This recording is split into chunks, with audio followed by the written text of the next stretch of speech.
Loud speaker ले लेकर निकल जाते हैं और प्रचार तो ऐसे करते हैं जैसे ना जाने कितना बड़ा तीर मार देंगे। उसके लिए भी रोक लगाइए कि जो भी चुनाव आने वाले हैं या जो भी उम्मीदवार हैं या अपकमिंग जितने भी तहसील और डिस्ट्रिक्ट बार्स में जितने भी उम्मीदवार चुनाव लड़ेंगे या फिर चुनाव की तैयारी कर रहे हैं, तो आप सबसे रिक्वेस्ट है कि इन गाइडलाइंस को एक बार देख लें, पढ़ लें, उसके बाद ही फिर अपना डिसाइड करें कि हमें आगे करना क्या है। नमस्कार दोस्तों, मैं प्रतीक कुमार एडवोकेट आपका आज फिर एक नई वीडियो में स्वागत करता हूं। आप सबसे जैसे कि मैं हमेशा रिक्वेस्ट करता हूं कि मेरे वीडियोस आपको अपडेट करते हैं, तो आप सबसे रिक्वेस्ट है कि मेरे चैनल को सब्सक्राइब करें, मेरे वीडियो को लाइक करें और मेरे वीडियोस को शेयर करें। तो दोस्तों, आज आपकी जो वीडियो मैं लेके आया हूँ वो वीडियो लेके आया हूँ इलाहाबाद के एक ऑर्डर के साथ जिसने धमाका कर दिया। तो धमाका कुछ इस प्रकार है, जो कि हमारी इलाहाबाद हाईकोर्ट का आदेश है, जो कि सभी न्यायालय परिसर और जितने भी बार एसोसिएशन हैं उत्तर प्रदेश की, उनको चुनाव को लेकर है। तो चुनाव हर साल होते हैं, जैसे कि हम सबको पता है कि बार एसोसिएशन की जितनी भी तहसील स्तर पर हो या फिर जिला स्तर पर हो, सभी जगह चुनाव होते हैं। वो चाहे हमारे मेरठ के हों या फिर किसी भी अन्य ज़िले के हों, चुनाव बहुत ही इम्पोर्टेंट रोल निभाते हैं अपने आने वाले टाइम पर। लेकिन आपने देखा होगा कि कुछ समय से कुछ जिला बार एसोसिएशंस में कुछ हंगामे हुए, कुछ अराजकताएं हुई, जिसको लेकर काफ़ी हंगामा रहा। तो उसको लेके हाईकोर्ट हमारी इलाहाबाद की सख्त हुई और उसमें कुछ 9 गाइडलाइंस आने वाले चुनावों के लिए बार एसोसिएशंस और न्यायालयों के लिए उन्होंने अपनी 9 गाइडलाइंस बनाई हैं। और वो गाइडलाइन काफ़ी अपने आप में उचित भी हैं, जो कि जिस तरह के हंगामे हुए चुनाव के दौरान, अराजकताएं फैली, तो ये सब चीज़ें देखते हुए एक स्ट्रॉन्ग डिसीजन लेना अपने आप में ही ज़रूरी था।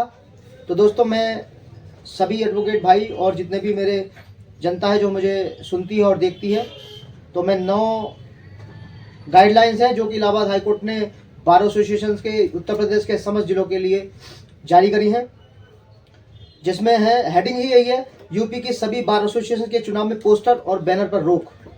बहुत बड़ा एक डिसीजन है। तो मैं 9 गाइडलाइंस है, 9 गाइडलाइंस आपके सामने पढ़ूंगा और समझने की कोशिश करेंगे कि 9 गाइडलाइंस में छुपा क्या है आगे।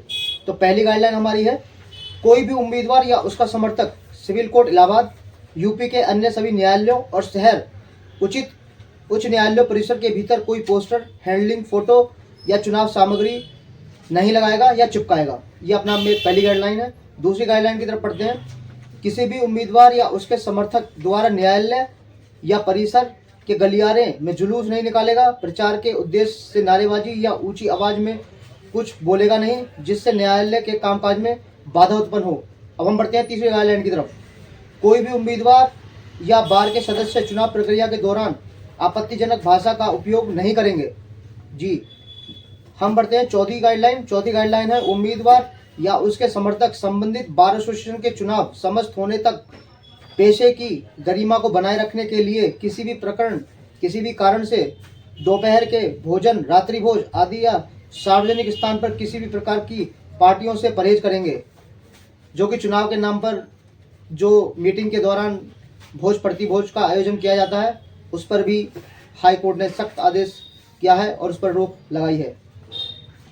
अब हम बढ़ते हैं अपनी 5वीं गाइडलाइन के ऊपर, जिसका नाम है, किसी भी उम्मीदवार को प्रचार के दौरान किसी भी तरह के न्यायालय के कामकाज में बाधा डालने की अनुमति नहीं होगी। लाउड स्पीकर ले लेकर निकल जाते हैं और प्रचार तो ऐसे करते हैं जैसे ना जाने कितना बड़ा तीर मार देंगे। उसके लिए भी रोक लगाइए। अगली गाइडलाइन, 6ठी गाइडलाइन, किसी भी उम्मीदवार को अदालत परिसर के भीतर प्रचार करने या मतदाताओं से आग्रह करने के लिए इलेक्ट्रॉनिक या अन्य उपकरण का उपयोग करने की अनुमति नहीं दी जाएगी। ये भी एक महत्वपूर्ण गाइडलाइन है। 7वीं गाइडलाइन, यूपी में अदालत परिसर के भीतर कभी भी बैनर, कटआउट और पोस्टर या अन्य अदालत परिसर के बाहर भी इन्हें लगाने की अनुमति नहीं दी जाएगी। अगर कहीं सामग्री लगी है तो उम्मीदवार को 1 सप्ताह के भीतर स्वेच्छा से ऐसी सामग्री हटानी होगी। 8वीं, आचरण नियमों के किसी भी उल्लंघन में शामिल अधिवक्ता को यूपी बार काउंसिल द्वारा दंडित किया जाएगा, अवमानना का भी दोषी ठहराया जाएगा। आते हैं इस पे, आगे बताएंगे। 9वीं और आखिरवीं गाइडलाइन, चुनाव में मतदाता उन्हीं अधिवक्ताओं को करना दिया जाएगा जिसके पास सीओपी कार्ड, बार एसोसिएशन सदस्य कार्ड, बार काउंसिल पहचान पत्र होगा। ये 9 गाइडलाइन है, अपने आप में बहुत ही महत्वपूर्ण गाइडलाइन है। और अगर कोई भी उम्मीदवार किसी भी जिले में, किसी भी तहसील में चुनाव के दौरान इन गाइडलाइंस का उल्लंघन करता है तो उसको कंटेम्प्ट से गुजरना होगा, जो कि बार काउंसिल कंडक्ट कराएगी, और आपको अवमानना से गुजरना पड़ेगा, जो कि बहुत ही वकीलों के लिए एक दंड होता है, जो कि कंटेम्प्ट से गुजरना पड़ेगा। तो मैं सभी से रिक्वेस्ट करूंगा कि जो भी चुनाव आने वाले हैं या जो भी उम्मीदवार हैं या अपकमिंग जितने भी तहसील और डिस्ट्रिक्ट बार्स में जितने भी उम्मीदवार चुनाव लड़ेंगे या फिर चुनाव की तैयारी कर रहे हैं, तो आप सबसे रिक्वेस्ट है कि इन गाइडलाइंस को एक बार देख लें, पढ़ लें, उसके बाद ही फिर अपना डिसाइड करें कि हमें आगे करना क्या है।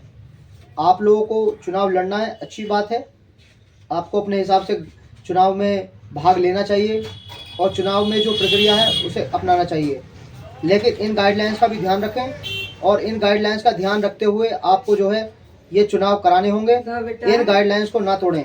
आपका बहुत बहुत धन्यवाद।